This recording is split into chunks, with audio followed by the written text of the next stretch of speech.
Mana yang kau pilih?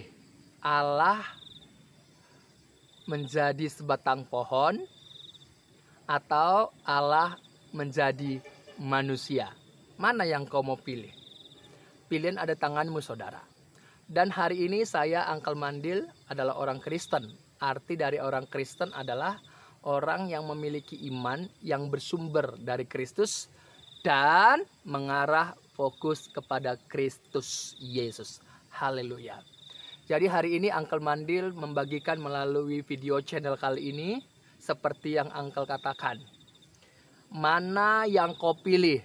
Allah menjadi sebatang pohon atau Allah menjadi manusia?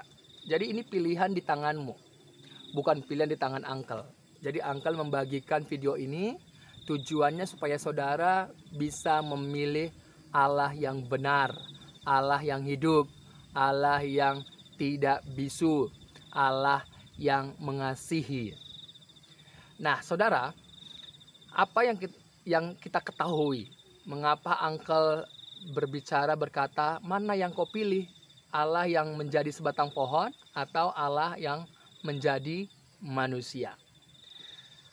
Saudara, kalau diperhatikan, banyak orang-orang yang pintar, cerdas secara pikiran, menurut mereka, menurut ukuran dunia ya.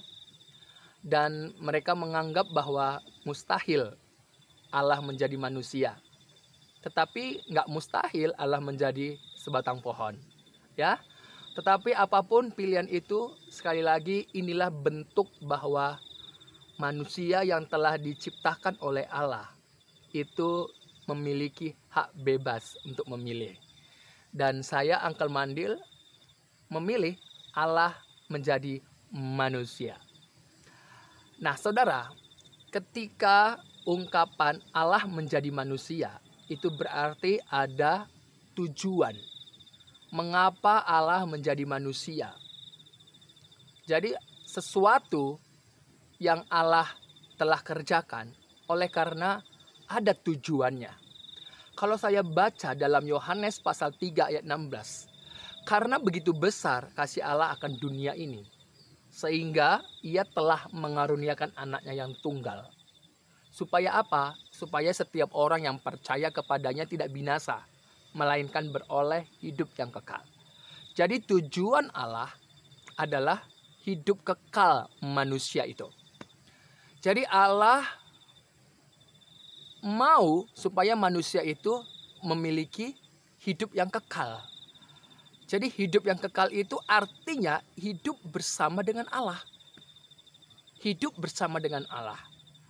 Kalau hidup bersama dengan Allah, berarti tidak ada tangisan, tidak ada air mata, tidak ada ratapan, tidak ada duka, tidak ada kesakitan, tidak ada retak gigi dan lain sebagainya.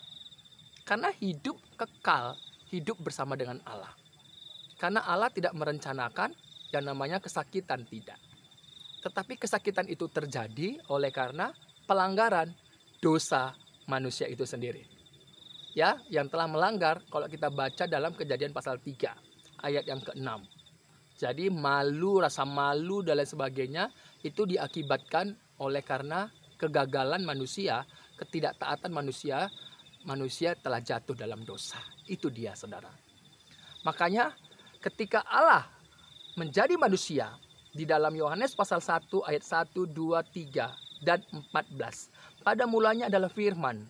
Firman itu bersama-sama dengan Allah. Dan firman itu adalah Allah. Dan ayat yang ke-14, firman itu telah menjadi manusia.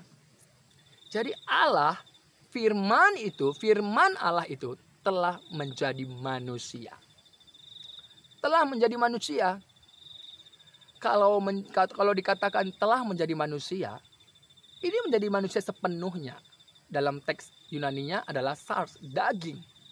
Jadi segala sifat manusia yang sebelum jatuh dalam dosa itu dimiliki, diambil, ya. Gitu dia, saudara. Jadi menjadi manusia sepenuhnya, seutuhnya. Tetapi manusia yang tidak berdosa, yang tanpa dosa. Makanya Yesus Kristus adalah manusia yang tanpa dosa. Ya, walaupun Allah yang menjadi manusia telah menjadi manusia, tapi manusia yang tanpa dosa. Ya, kalau kita baca di situ saudaraku. Jadi inilah tujuannya Allah menjadi manusia untuk menyelamatkan manusia. Untuk menyelamatkan manusia. Untuk menyelamatkan manusia.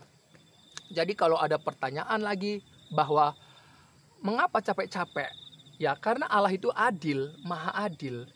Jadi Allah yang adil adalah Allah yang tidak melanggar hukumnya yang dibuatnya. Makanya Yesus berkata, aku datang bukan untuk meniadakan hukum Taurat, tapi menggenapinya. Jadi Kristus ditempatkan, anak tunggal Allah itu ditempatkan sebagai korban, tebusan bagi banyak orang. Gitu. Makanya yang melihat, yang percaya anak tunggal Allah, anak tunggal Bapa, dialah yang mempunyai hidup yang kekal. Gitu saudaraku ya. Puji Tuhan saudara, jadi saya bangga bahwa Allah yang saya miliki, Allah yang maha kuasa. Bahwa Allah yang telah menjadi manusia. Yesus Kristus luar biasa.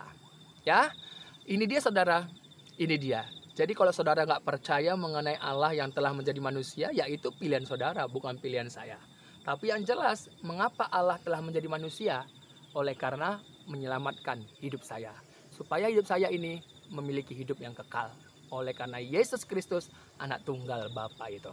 Haleluya, puji Tuhan.